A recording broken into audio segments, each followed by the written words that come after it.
Welcome to No Match for a Blaster, Star Wars role-playing podcast, episode 17, Debrief, Rebrief. I'm your host and professional Tauntaun rancher, Ito Davis. If you're new here, No Match for a Blaster is an actual play podcast featuring the Morality Plays crew playing the Star Wars role-playing system by Fantasy Flight Games. We have big news. On Friday, May 4th, Star Wars Day for all you nerds out there, we will be officially launching our Patreon page. Patreon is a voluntary subscription service that allows you to support content that you love on a monthly basis, earning you some pretty great rewards in the process, even besides our gratitude. We've worked really hard on it, and we look forward to our launch day. To make sure you don't miss any big updates, like when we launch our Patreon, follow us on Facebook at No Match for a Blaster or Twitter at No Match Podcast. We'd like to take a minute and shout out one of our awesome iTunes reviewers. Thanks, Large Diamond-Shaped Object. We'll be sure to keep that plot train chugging right along. So, hide your weapons and keep those hands where I can see them, because we're returning to the crew of the Atheon as they enter the meeting with Commander Sebastian Char of the New Republic Defense Force.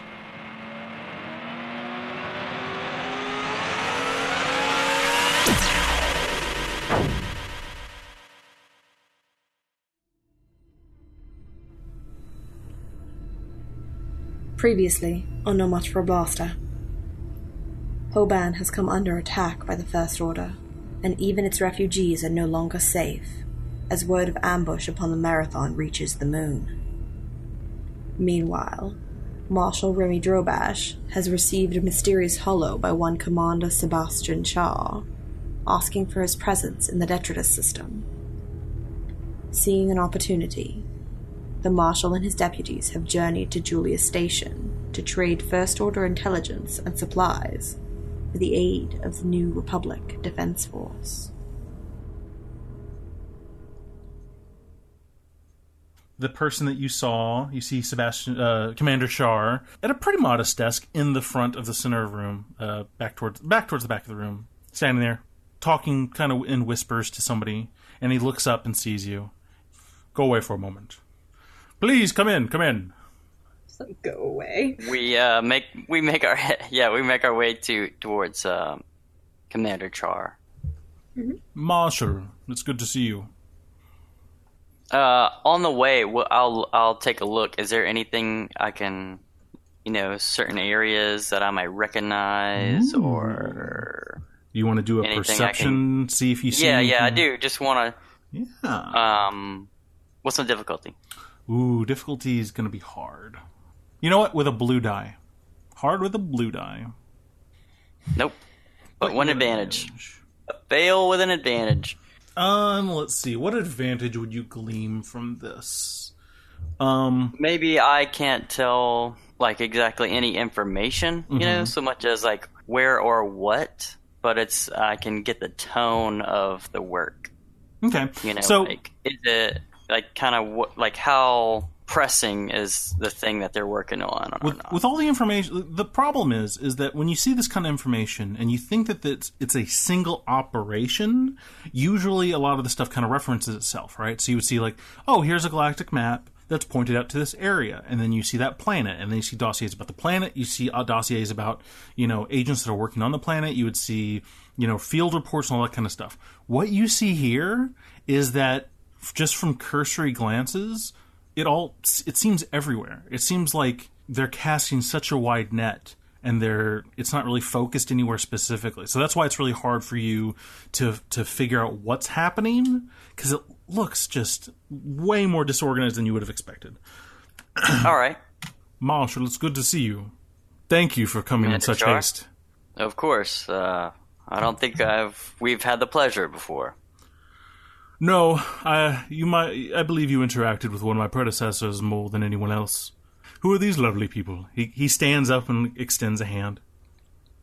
Kamaya will step forward and go shake his hand. Kamaya Saris. Nice to meet you. Nice to meet you. Cassie Saris. I understand it's against protocol to shake hands on this station, so hi, and she waves. No, please. No, I don't want to break the rules. It's okay.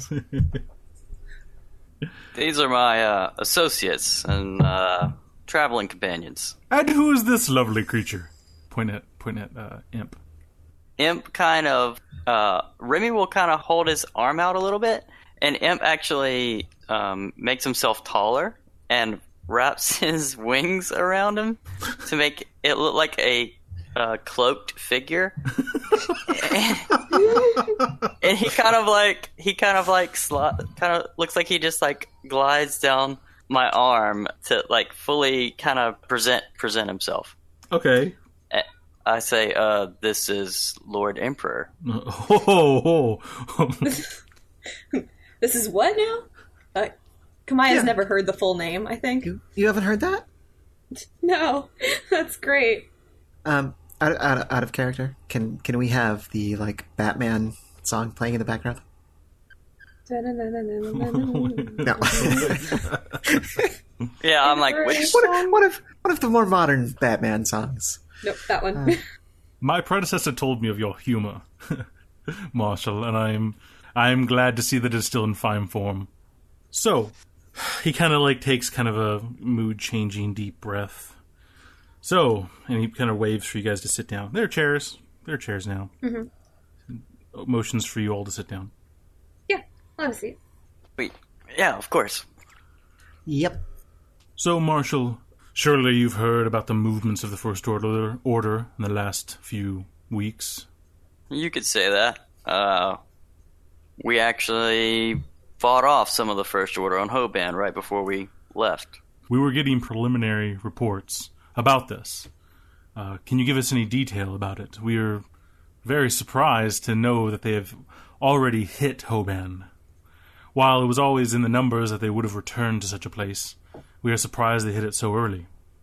Well, it wasn't a very large force. They only sent a transport and 2 ties. Two armored ties. 2 armored ties. Such a meager force. I guess they didn't expect anyone to fight back. They were probably scouts. I mean, come on. They weren't scouts. You heard what their plans were. They wanted to kill everyone they saw. Well, yeah, but militarily speaking, that can be the vanguard force. They did try to set up a information relay to call for reinforcements, but... Yeah, so there's likely more coming. That is very troubling. We stopped them and were able to commandeer their transport. I see. Which is what we used to get here. Well, if you don't mind, we could gather extremely valuable information from the transport. Yeah, absolutely. I mean, anything that can help work against them. But Hoban's going to need some help real soon. If they don't hear back from the stormtroopers who were on that transport, who were going to that planet, they're going to send reinforcements anyway. Something's going to come to our moon. He moves over to a data pad and starts messing with it a little bit. You know, troops, speeders, Luke Skywalker. All that good stuff. Unfortunately, Miss Harris, we do not have access to that kind of resources. As many of us wish we had. My reports here say that Hoban has been largely evacuated. Not entirely. There's still a bunch of people there. And the ship that was carrying all the evacuees was waylaid by the First Order. One of the survivors I talked to on Hoban said it looked like they were more so abducting the passengers than they were executing them. This is news to me. One moment. He signals over to one of like the clerk kind of people, waves him over. Give me the field reports from last week. The ships that were ambushed on the edge of space, please. All up until the most recent reports. Thank you. He scurries off. Now I had not heard about this. He looks through his notes again. The large transport vessel, the Marathon. You're saying this was waylaid out after leaving from Hoban? It was, yeah. Somebody managed to get away and got back to Hoban, but he doesn't know what happened to the rest of the ship. This is very troubling. This is coinciding with other reports we have of similar tactics by the First Order. The clerk comes back and hands him a pretty large data pad. He starts flipping through it.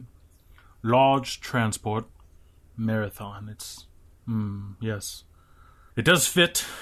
We've only ever caught reports of this after the fact. 7 incidents in the last 3 months. They're getting more bold. 7? There's not a lot more bold that you can get than destroying a whole star system. True. This is very troubling. This is why we needed your help, Marshal. What can I do? We're mostly operating blind now. Unfortunately, I've been given the honor of this position only because my predecessor was lost in the attack on the Hosnian system. What you see moving around this base is the majority of what exists of the New Republic Armada. Around this space station? Yes. There was like 8 ships. There's like 8 ships. Yeah, one capital ship. I mean, Cassie actually says that. There was like 8 ships. How is this Kamaya's possible? reaction is kind of to look down. She kind of closes her eyes for a second. The First Order strike was a measured strike to hit the majority of all New Republic fleet all at once. The ones that were able to survive were ones that were on mission or in transport. Luckily, my capital ship was in hyperspace at the time. We are still collecting our resources that are scattered throughout the galaxy. But this is the majority of us. And even though they struck boldly, we have very little information about where they are and how they operate. Krith. Is there a list of those lost? Yes. We are still gathering information. Most are still MIA, but there is a distinctive assumption that those who are still missing and have not been able to reach out have likely perished in the attack. I'd like to see who we know is safe. Absolutely. I knew a lot of people there. I will get you that information, and I will say, if you find the people on there are still lost, my condolences. She nods. Well, the Republic needs you. Well, we need the Republic too. The First Order wants Hoban, and they want it without any people on it. It's important for them to find it and to take control. So if it's important for them, then it should be important for you too, right? To keep them from getting it? It is. is. There's not that much, but obviously there's something in Hoban that they want. Resources are very slim at the moment. I will see what I can do. I am concerned about... We've never seen the First Order move. We've never been on the heels of a First Order attack in this magnitude so quickly, so close to as they've launched it. And this time you know that they'll be back. You know somewhere where they'll be. So you are trying to convince him to extend some of his limited resources, or you're trying to bend his ear a little bit, be compassionate, have him be compassionate to you. He's also in a tough spot. Yes. Yeah. I'm trying to be charming. So his opposed skill for this will be 3, and given the situation, there's a black die. And this doesn't mean like if you succeed, you're definitely convincing him. It's moving him towards like we have a common thing. All right, so it's 3, and you said a black die? 3 and a black. Okay. Oh, wait. Sorry, hold on. But he's trained. Sorry. 2 red. So it's going to be 2 red and a... No. Red is the higher one, isn't it? 2 purple and a red, because he is skilled. He's trained. Like, he has a skill point in it. Okay. I would like to flip a light side point. Deal. Wow. Okay. Nice. Weird. I got a success, 2 triumphs, and 3 threats. Oh. Oh Yeah. my gosh. All right. He really wants to help us. Yeah, he does. really wants to help All right. us. But I feel like the threats are probably like, we need to do a lot to help him. Yeah. But Okay. he is going to put forth a lot of resources. Can we spend one of those triumphs to get me a lightsaber? As he stated before, he wishes he had those resources. Unfortunately, does not right now. And maybe while we are doing what we can for him, he can devise some kind of maybe even trap for the First Order, and some type of ambush if he knows they're going to be there. Yeah, that would be the most effective use of a limited force. Would be to hit them when they're not expecting it. Ooh, or do maybe the most even damage that you can and retreat before they can strike back. Yeah, or maybe even that he can use some information that he found on the transport and maybe sort of lure them into a trap where they're even less suspecting, kind of. So you start kind of like trying to appeal to him, and he kind of notices that some of the lingo you use is a little knowing of both, like you start using lingo that is militaristic in nature, and even quasi-specifically New Republic Defense Fleet kind of thing. Right. Miss Saris, do I have the assumption that you served in the military? She nods.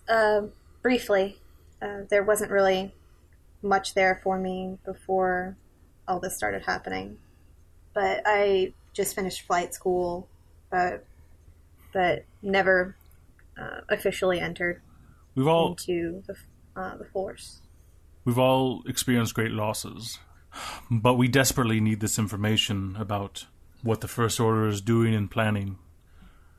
As we gather more forces, we're going to need a target to strike at, or something to fight against. Right now, we're just chasing shadows. What I can offer is not much. We can move a few ships into orbit as we conduct an investigation on what happened. That will be able to help when or if the First Order strikes again. We will need your help, though. If it's true, we have reports of the aftermath of the attacks that have already happened by the First Order. Do you have the ability to find where the waylaid attack happened? I think we can find the coordinates to their first jump. I think that's where the attacks happened. There was a series of jumps planned, and apparently they were waiting for him after the first jump. This is my understanding. I am able to commit a force to Hoban, but if the First Order arrives in full strength, I will say that it will not hold up. But I will commit what I can. But a second force will need to go out to the marathon itself and confirm our assumptions about the situation. All right. I've been looking into your older cases, Marshal, and I fear that people should have listened to you a little closer back then. My fear is that these hijacked freighters of people might be involved into a similar situation. A similar situation to what? She looks from the commander to Marshall. Yeah, Cassie does the same thing. It's weirdly similar. Yeah, a long time ago, one of the colonies I was on was hit by what we now know as the First Order, and they basically did the same thing as what they've seemed to have done with the marathon. Captured every soul on board. And what happened to them? We don't know. What do you mean you don't know? There was a whole republic that could investigate this back then. Well, I did lead an investigative force back to the colony, but everything was gone. All the buildings were burned down. There was nothing left. My predecessor didn't heed your words, and there was stark little evidence of what they could have been up to. They kept in the shadows back then. They no longer need the protection of the shadows, and I am afraid that they are returning to their old ways, and I am fearful for what it could mean for the future. These people might have left Hoban, but they're still our people. If there's a way we can find them, I want to find them. Absolutely. Whatever their intentions may be, we understand that they are the souls of good Republic peoples, and we will do everything we can to try and find them. And this is why we need your help, not just to save the people from Hoban, but the other souls of the Republic that might be under threat by the First Order. Have we come to an accord, Marshal? Yeah, we've come to an outline at least. I don't think you want us going out to where the Marathon was taken in that transport, though. Surely you've got something better for us to go in. We have some smaller ships and a medium corvette that can go with you there. Our people will start to remove any bits of information we can from the transport. Surprisingly enough, very few First Order ships have been taken whole. They've always had a tendency to destroy anything that might be left to allow us to understand them and their ways. I assume we had talked about... we did talk about trading the ship and some of the other stuff that we took with us, stormtrooper equipment. Right, we wanted to get supplies to fix the Atheon, right? Okay. I was just making sure before I said that. And we wanted to talk to him about it, or y'all think we want to talk to somebody else? I have no idea. We could. Okay. You're the one with the agent contact. If he can help us with 2 triumphs. Commander Char, as you mentioned, not a lot of these First Order ships have been taken. There's a ship back on Hoban that we kind of need some equipment and some parts for. We'd be willing to trade that ship and the stormtrooper gear we found, we confiscated for those parts. Does that sound like something you can work out for us? While the Defense Force right now does not have the ability to help you out, the station itself does have the supplies you would need. We can pull some strings with our quartermaster and the local trade guild. We can have those supplies taken with us as we send our force to Hoban itself. We can do that for you. It would be some civilian mechanics that would have to go and help with that if they did. Unfortunately, that is why our fleet is here, is because we are in need of what this station has. But I mean, yeah, civilians, but I mean, they can do the job, right? They can what? I mean, they're good mechanics. Yes, absolutely. Okay. Yeah, that's okay. I guess I could touch her. But I mean, they would work, like, for us. Yeah, no, they work for credits, and the Republic, as decimated as we have, still has our credits. So yes, we can likely have our ships ready for departure within about 4 hours. On a more personal note, and he hands you a data pad that says secure, and there's a little thumbprint thing for you, Remy, and he hands it directly to you. When you have time, if you would consider. Remy slips it inside his jacket. Anything else, Commander Char? At the moment, no.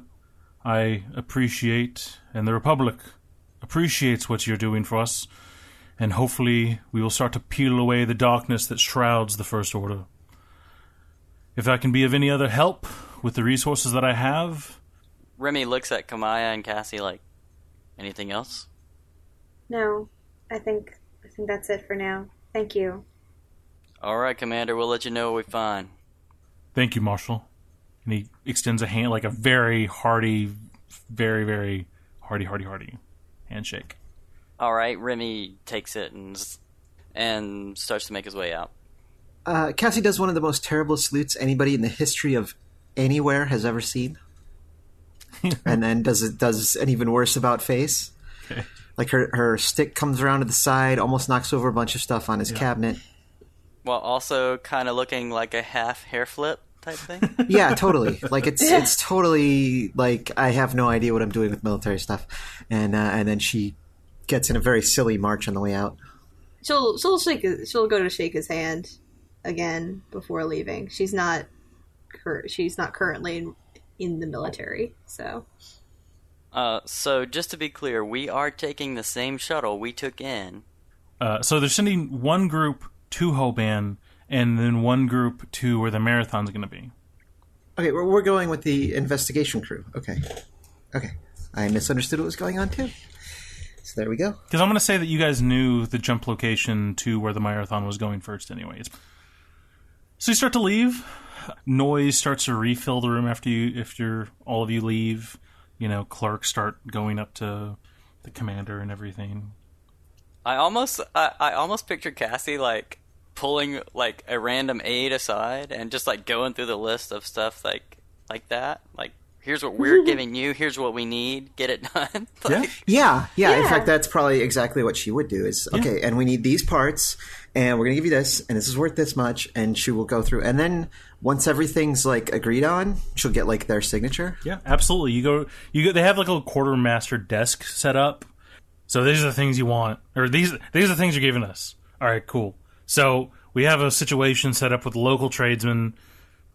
Okay, we're allocating this much. Just go over to the trade, level, and you can use these. They have all that. It'll be fine.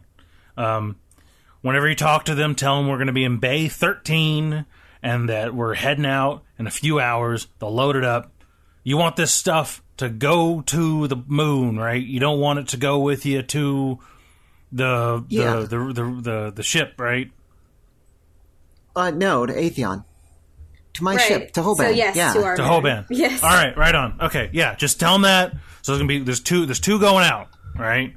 So as soon as that one's loaded up, it'll go to the moon. But the crew that's going, which I believe you're on, is going to be going to where the strike happened. That'll be about 4 hours. Just make sure you tell them that, and we're good. Okay, Bay 13. Bay 13. So you go up to the trade deck, the trade level. I say this with all the fear that any DM can have. You guys can buy stuff now if you want. With my 85 credits. Oh, yeah. No, you guys have credit. Like, you guys have quote-unquote credit. Like, actual credit. What's our spending limit? I don't know the prices. Tell me. I can buy a lot of stuff. Tell me what you want, and I'll see if, like, they have it, and if it's all... Because you guys gave up a lot of stuff. You know what I want. They don't have a lightsaber. There be no lightsabers. All I'm saying is there's a whole lot of dead Jedi out there, and their lightsabers went somewhere. If there's vibro weapons, tons of I don't want vibro weapons. I want light stick. Nobody says, "Look at that Jedi with their vibro weapon. That looks very Jedi-like." When you guys go to the trade level, it looks like a mall, pretty much. It's not a bazaar. It's not a street market. It looks like a friggin' mall, pretty much. And so they have everything. They absolutely have illicit goods. Like, there is, like, there's a food court in your local mall? It's all just, it's all drugs. It's bad. It's a drug court. It's a drug court. It's pretty bizarre. Yeah. Like, there are people, like, there's like a young teenager, and he has, like, a little sampler platter with, like, glitter stem at the end of toothpicks. And there's just everything you need, second market mods, And the thing is, the most time whenever you see a space station, the first thing they're selling is repairs and ships and stuff like that. That's a little thinner here. Mm-hmm. Because they just don't have the space to, like, sell big old ships. Mm-hmm. So first thing Cassie says is, a tattoo place. I'll meet you guys over there. And goes in there. In neon lights it says Tatooine Tattoos. It's incredibly cheap and not a big deal. It looks like they specialize in the what's the bounty hunter symbol called? What's the Mando symbol? Mandalorian? Yeah, like that's everywhere. Like that's it's literally the tribal tattoo of Star Wars. Yeah, I can't think of anything I want or Remy wants at the moment. Like, I know I'll probably regret it later, but... Yeah, I feel like right now, with this time that we have, I feel like Kamai is just going to kind of look around, relax, maybe go, like, sit down and have a drink or something. Okay. Remy, are you messing with Oh, no, I know what she does. Sorry. He's going to give her that list, right? Did she get a list? She asked for, like, a list of names, people. She wants the names. Yep. She might do both. She might, like, have the list on her data pad and be reading it and get a drink at the same time. Okay. List of names. I don't remember that. MIA, KIA. Oh, okay. Yeah. Remy, do you mess with the data pad? Or do you do that later? Or do you want to do that off screen? if I find a... Because it was confidential. It was. So, I need somewhere that I feel is going to be secure. I mean, I don't want to just go sit down in the drug court and pull up my confidential data pad. And, yeah. There's they definitely have little rooms. They have little places that you could go off by yourself that is it literally is for illicit deals. So they're very private. So yeah, you can definitely find a little private area if you want. Okay, in that case, yeah, I'll check out the datapad. Okay. You press your thumb to the bottom right of the datapad. It reads your thumbprint for a moment. Then it does a retinal scan. Then it asks you to read off a series of numbers, which you do, I assume. Mm. And then it turns on, and you see it's your dossier. And it has your information. It has all of your logs. It has all of your it has you, as far as they're concerned. And it is a request for reactivation.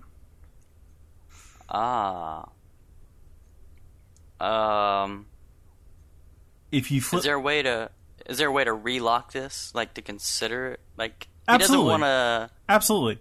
Okay. What were you going to say? If you flip through it also, you see your outstanding cases, the one of which is most important to you.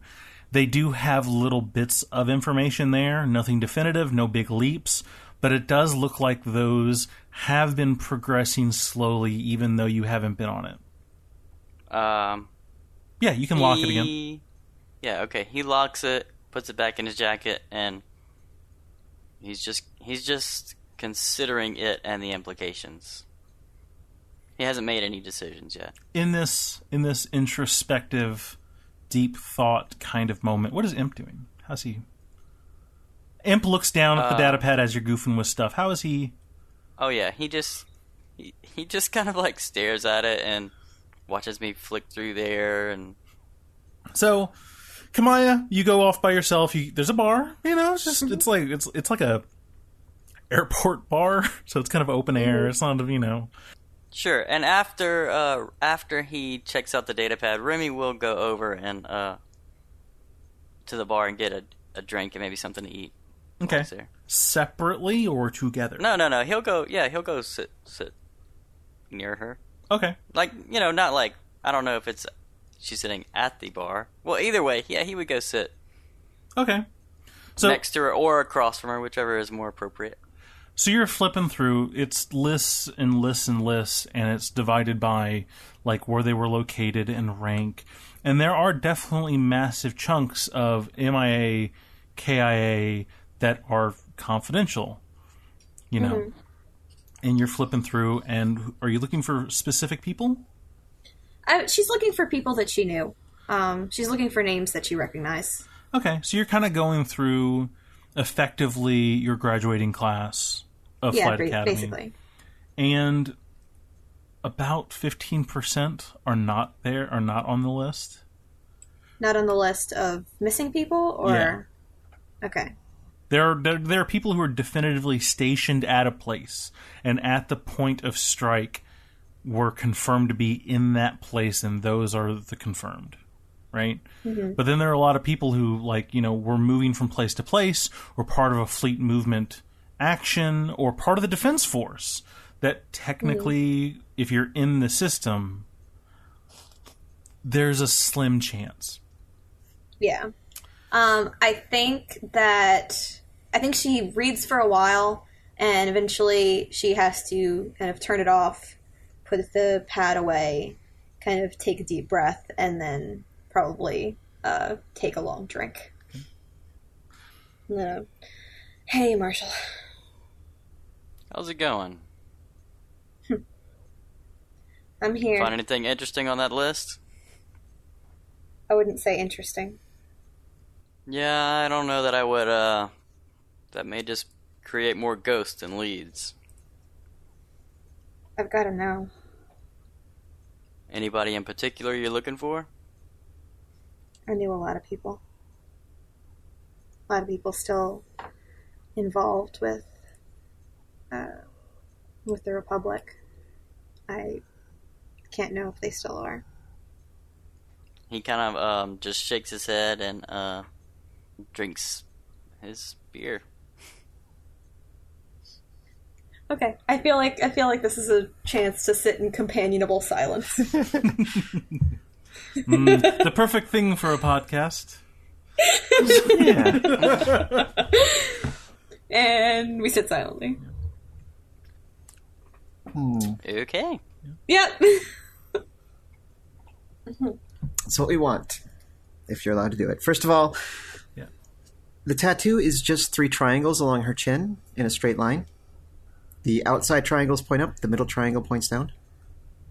First of all, what I would like is shock gloves, please. Shock gloves. Sure. You can have shock gloves.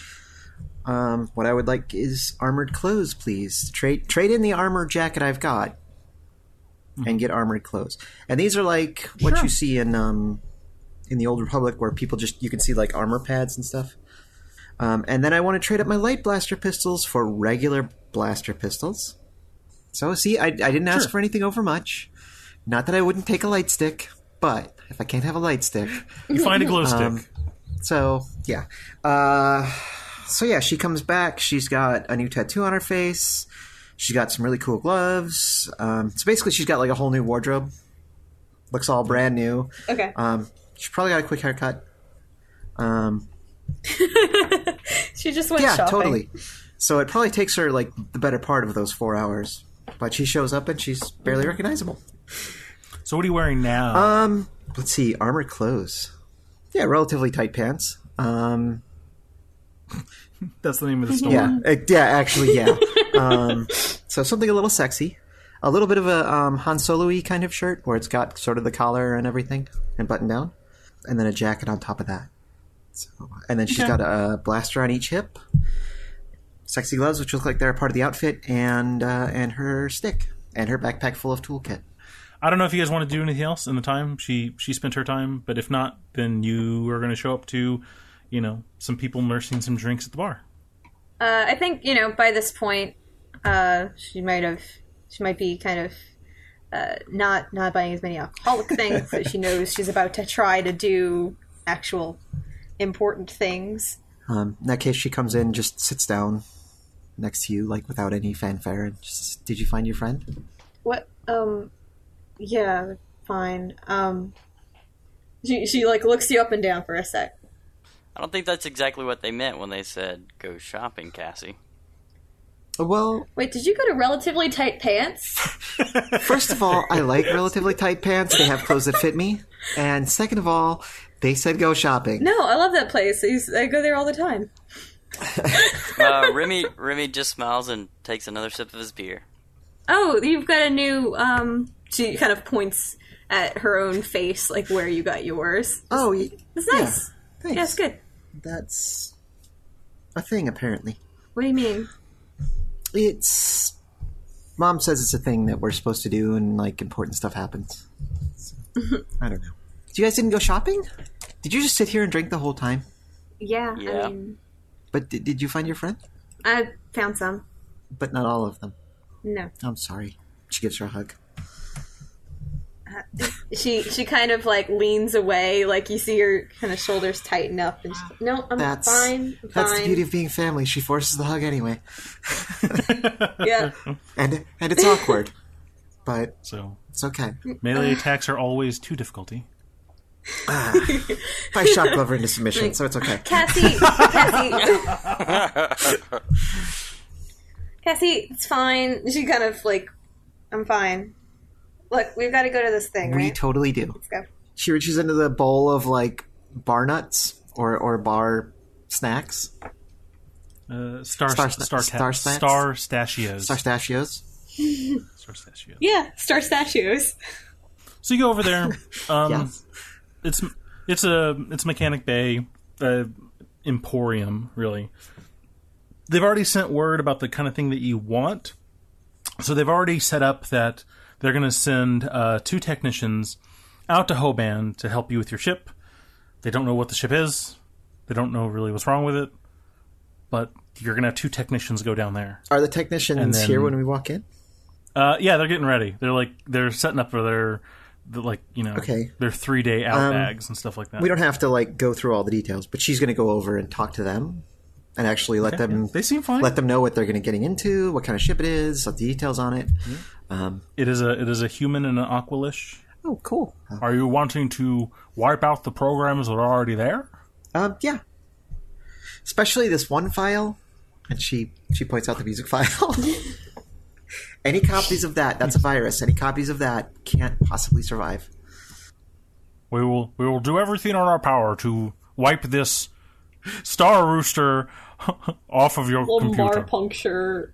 It's the file type is like, lumbar puncture, opening song .mp3. Yeah, it's totally obviously not. It's an MP3 file. It's obviously not a virus, but she's going to do that anyway. So. I understand that you're going to a separate mission. Do you want us to start working on the ship before you get there? Yes, please. You'll see that it's... And she pulls out a picture of what it looked like after the crash. Ooh. Yeah, see, it's a little... It used to look like this, and now it looks like this. So then once we're done, go climb on board our ship. They pack up their stuff. They get a few grav forklifts of stuff, of pallets, and they move it off. They go off to a different hangar. You go up to hangar 13, and you see two smaller little transport ships, and they're being loaded on maybe like 10 people, but there's a capacity of like 30 on these two little transports. They inform you that the small corvette that's going to be coming with you is in the debris field and will part away for us. And then once y'all are outside of the debris field, you're able to jump to hyperspace. Cool. Where's my bunk? They point to a luggage rack. I climb on the luggage rack. All right, sounds good. Yep. He takes another luggage rack. Oh, so everybody, this is all also Republic Defense Force. Oh, so everyone has, everyone's a little bit stuck up. So you get on the ship, you're loading up. Would you guys do anything before takeoff? I'm sure Kamaya starts trying to make friends with people again. Remy just finds the commanding officer just to know who to go with if he has any requests or complaints, or he needs to know who to go talk to about things. So when they can expect to be there, that sort of stuff. Boring mission type stuff. Yeah. They debrief you. They say it like it's another they'll say it's like a good 3-hour jump. The Corvette will come out of jump a few minutes before the two transports will, just in case there's any First Order presence still there. Right now, apparently, there's two other investigator type on board, and the rest are kind of armed forces contingent. So you'll have 2 technical people to work with you to help answer questions or do investigation stuff, but everyone else there is to secure the area. It's a massive ship, and unfortunately they don't have very many people, so they're sending you with what they have. And even the Corvette is mostly on skeleton crew right now. Can Kamaya talk herself into getting to go hang out in the cockpit? Sure. Okay, cool. Yeah. I didn't know if they were trying to keep us to a certain area or anything. But she wants to go. She's going to go hang out in the cockpit. Yeah, you go there. They are on skeleton crew. So while there is one of the soldiers in the back does have flight training and was essentially in the jump seat, if something happened, they really could only even allocate one straight up pilot to this transport. There's another transport who has its own pilot. So do they have a co-pilot? They have what they need? They have somebody in a jump. So they have a pilot and they have somebody in a jump seat. You could sit in the co-pilot. Okay. You shop talk your way into that. Yeah, she will totally shop talk her way into getting to go do stuff up there. The pilot really isn't very talkative. He doesn't say much. The bay doors open. The ships move through the airlock field. You go towards the debris field. You see the Corvette engines turn on. You see its shields turn on. And almost like it's displacing it, the debris field, it causes a wake. And you're the two ships, without any maneuvering at all, just moving in a straight line, follow in the Corvette's wake, and you get to the end of the debris field.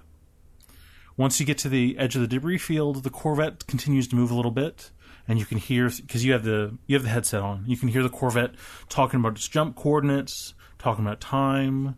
3, 2, 1, jump. You see the Corvette streak off into hyperspace.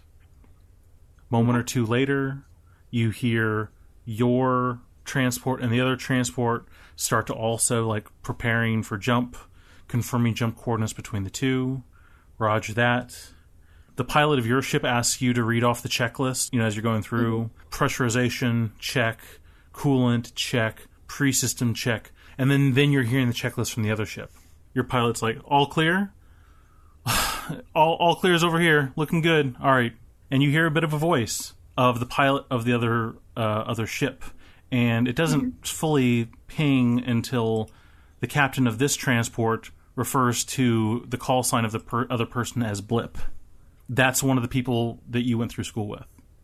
And the second you do, you kind of hear that smarmy, sarcastic tone in his voice. Blip, is that you? Roger, all ready to go. And you jump into hyperspace.